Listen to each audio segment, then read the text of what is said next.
I have a dream, that's all I need. I'll make it happen with some work and belief. Know what I want, so I'll take it on.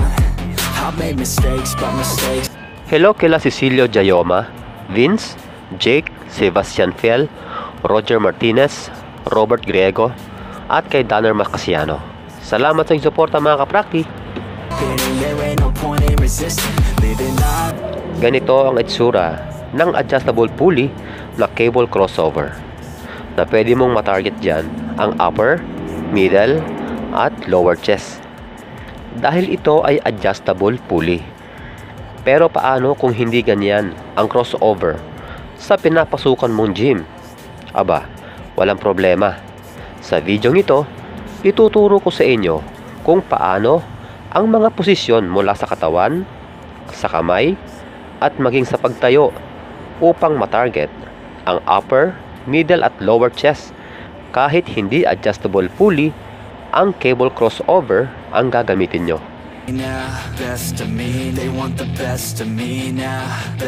Unahin natin itong middle chest dahil ang ordinary cable crossover ay sa middle chest talaga ang tama niyan.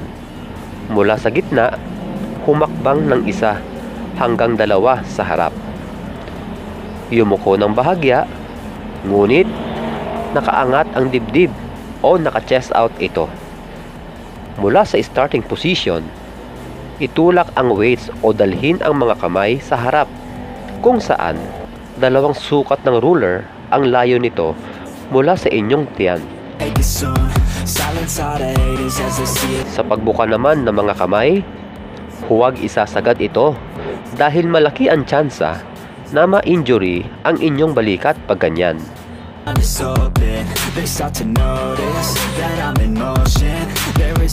Kapag ang inyong siko ay pumantay na sa level ng inyong likod, senyalis yan na pwede mo na ulit itulak ito.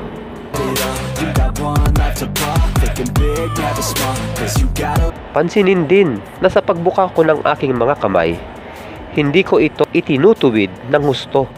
Sa halip, nakabaluktot ito. Muli, upang hindi masaktan ng husto ang aking balikat.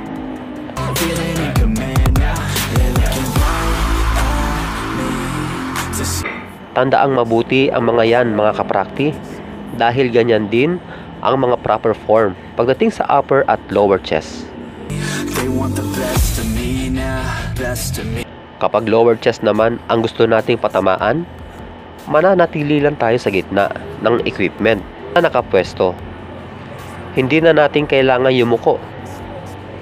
Tumayo ng tuwid na naka-chest out. Mula sa starting position, itulak o dalhin ang mga kamay sa pinakamalapit na parte ng inyong tiyan.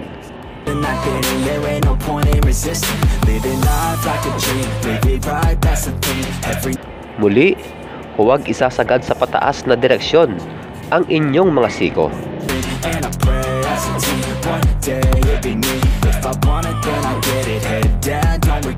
Pagdating sa upper chest, mula sa gitna ng equipment, umatras ng bahagya, siguro mga kalahating hakbang.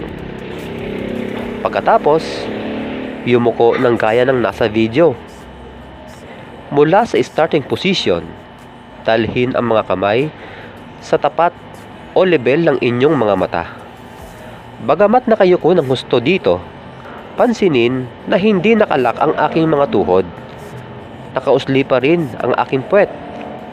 Nakaarko ang lower back at naka-chest out pa rin habang ginagawa ko ang exercise na ito.